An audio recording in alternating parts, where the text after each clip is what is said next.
Hi guys. So today I got a kind of a great video for you. I got some reading here from Colin Ross, and I'm also going to have a voiceover in the video so you can listen to it. And he talks in great detail of what DID really is and how it works. I also don't have any makeup on today. I had a little bit too much sun, and yeah. So anyway, I'm going to read this to you. And it's really good, and I really want you to listen in on what DID really is compared to what's being displayed on media apps. So here we go. DID is an elaborate pretending. The patient pretends that she is more than one person. In a very convincing manner, she actually believes it herself. Some DID patients enter therapy aware that the different parts are all parts of one person, but most don't. Someone asked me at a workshop once if integration results in a loss of richness and creativity for the patient. Isn't the patient more interesting as a multiple than as a unified person with problems? My answer was to say that the personality system is driven by pain. DID isn't pleasant entertainment. Part of the problem with this analysis and social role explanations, which are really dismissals of DID, is that they imply that the patient and therapist are having an interesting tea party together, making up mutual satisfying illusions. Sound familiar? TikTok? Therapy is hard work for both parties. The alters, put another way, are devices, tools. Like any theater, the personality system is based on certain conventions and structural rules. Part of the therapy involves mapping and dismantling these, replacing them with normal, happier, and more functional rules and structure. The patient is acting as if she is more than one person, but she isn't. This is different from Hollywood acting, because the patient is so absorbed in the different roles that she believes in their reality. When I discussed this point with a drama professor, he said that acting students who are too absorbed in the roles become poor actors. DID is not acting in the sense of Hollywood actors that perform a role. So, now you know. So now I'm going to show you an audio voiceover of Colin Ross explaining his depiction and the understanding of how DID works. And yes, he is the #1 DID doctor in the world that I know of. And my therapy is based through his trauma model and his reparenting role. And he's very good at it. And he keeps it very real. And it's very healing. And I want to get better. I don't want to stay stuck in a chaotic phase. So here's Colin Ross. But I kind of answered the question already. And you kind of answered it in your question already. I mean, the memories come from where they're stored, which is in the alters. So then it's not really so much where do they come from. And it's not all memory, even in somebody with DID, not all memories are held by alters. Some are just kind of over there stuffed somewhere, but not in a compartment that has a name and age. But in DID, most of the time, there's a child or sometimes adolescent alter who's holding the feelings, the body memories, the cognitive information, the whole package. Or the package can be split into different personalities. Some are having the body memories, some don't remember the events, others remember the events but have no emotions. There's a lot of different combinations, but basically the puzzle is not where are they coming from, it's why are they coming now and how can I go about regulating this. So it's good news that you're having, let's say it's flashbacks, which is the typical way that memories come back. So you're having flashbacks. That's great. That means you're moving forward in therapy. Nobody ever goes, yeah, I just love having flashbacks. So it is progress, but it's also painful and overwhelming. So the problem here is pacing.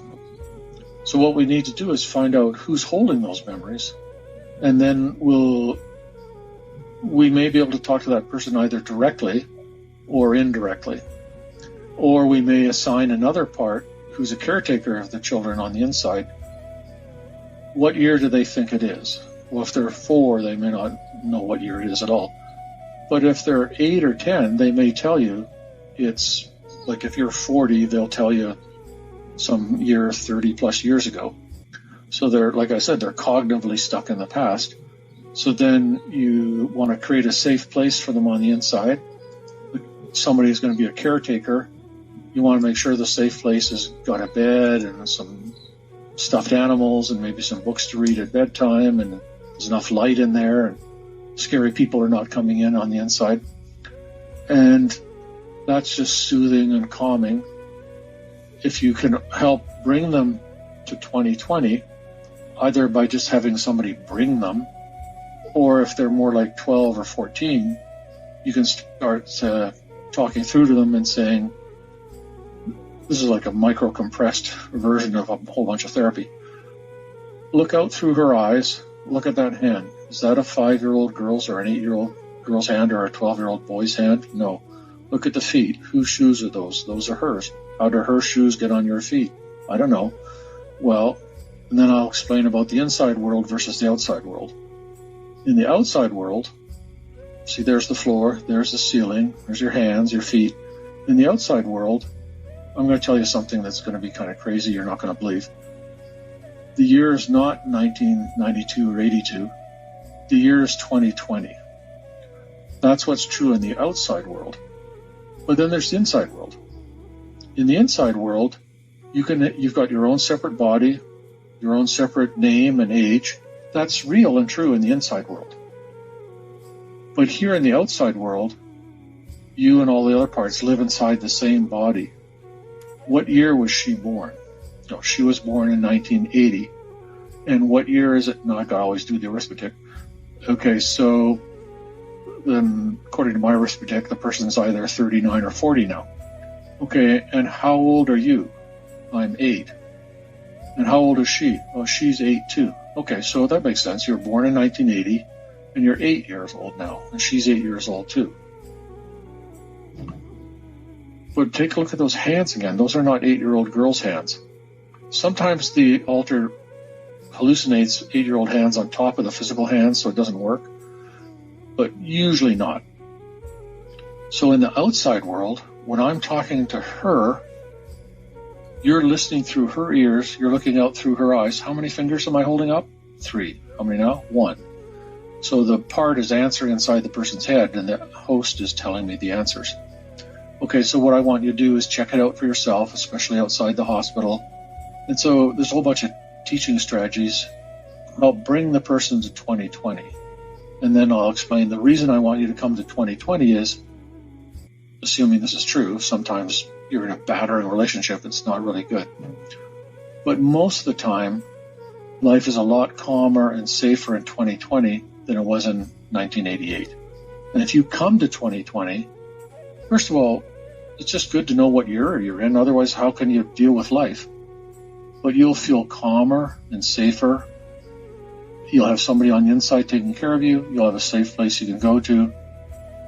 So then I want to know, why have you been sending her these flashbacks? Sometimes the problem is what I call host resistance, which is the host has been ignoring and not wanting to talk to the altars, and they're just trying to get her attention by throwing flashbacks out. Sometimes it's something going on in the present that's just triggering the human being, and the children are getting triggered, and that's all flooding up. So you got to take care of the outside stuff. But a lot of the time, there can be a small trigger, but it's not a big trauma in the present. It's only a trigger because it reminds you of the past. So now I'm going to give you a small part of what integration is and what I am working towards. Even if it's just partial awareness, partial integration. Every step is a step to heal. So I'm going to read you this. Every individual who has been through trauma must integrate to some extent as a part of healing. This means accepting that the trauma occurred, making it part of one's personal narrative, and making it accessible in a way that does not cause intense re-experiencing of trauma elements. In doing so, an individual may have to accept thoughts, feelings, and urges associated with their trauma. For example, an individual may find that as they integrate their trauma history into their personal narrative, they have to also process feelings of helplessness, betrayal, fear, or anger. In terms of structural disassociation, the individual has to integrate the emotional parts associated with their trauma, and that means having to take ownership of everything that the parts contained. So I'm going through that process. Every time I have therapy, between 4 to 6 hour sessions sometimes, I have alters that will take over, and it's very intense. My body temperature changes, there's fear, there's these flashbacks that I will get through that altar now, and I have to try to have what they're showing me. I have to feel that, and it's very intense, and if I don't process through it, then I gotta try again. That's what this is about. This is not some fun acting, depicting, showing cute videos phase. It's very painful. So I hope you found this video useful. I really hope you consider using it in your own therapy and show your therapist. The more that this is brought to awareness, the reality of this disorder, the more people will stand to work with it, fight for it. Again, I will say repeatedly, I will not stop fighting for this disorder the right way. I think that's the main issue I have. I'm tired of the depiction of it being cute and fun. It's not. And over the years, 20 years of suffering with the ailments of it, it's draining and it's tiring, and I think reality needs to be brought back with it. And nobody better to do that than Mr. Colin Ross. So I hope you found this video useful, and it's late, so I'm gonna try to go to bed. All right, love you guys. Bye.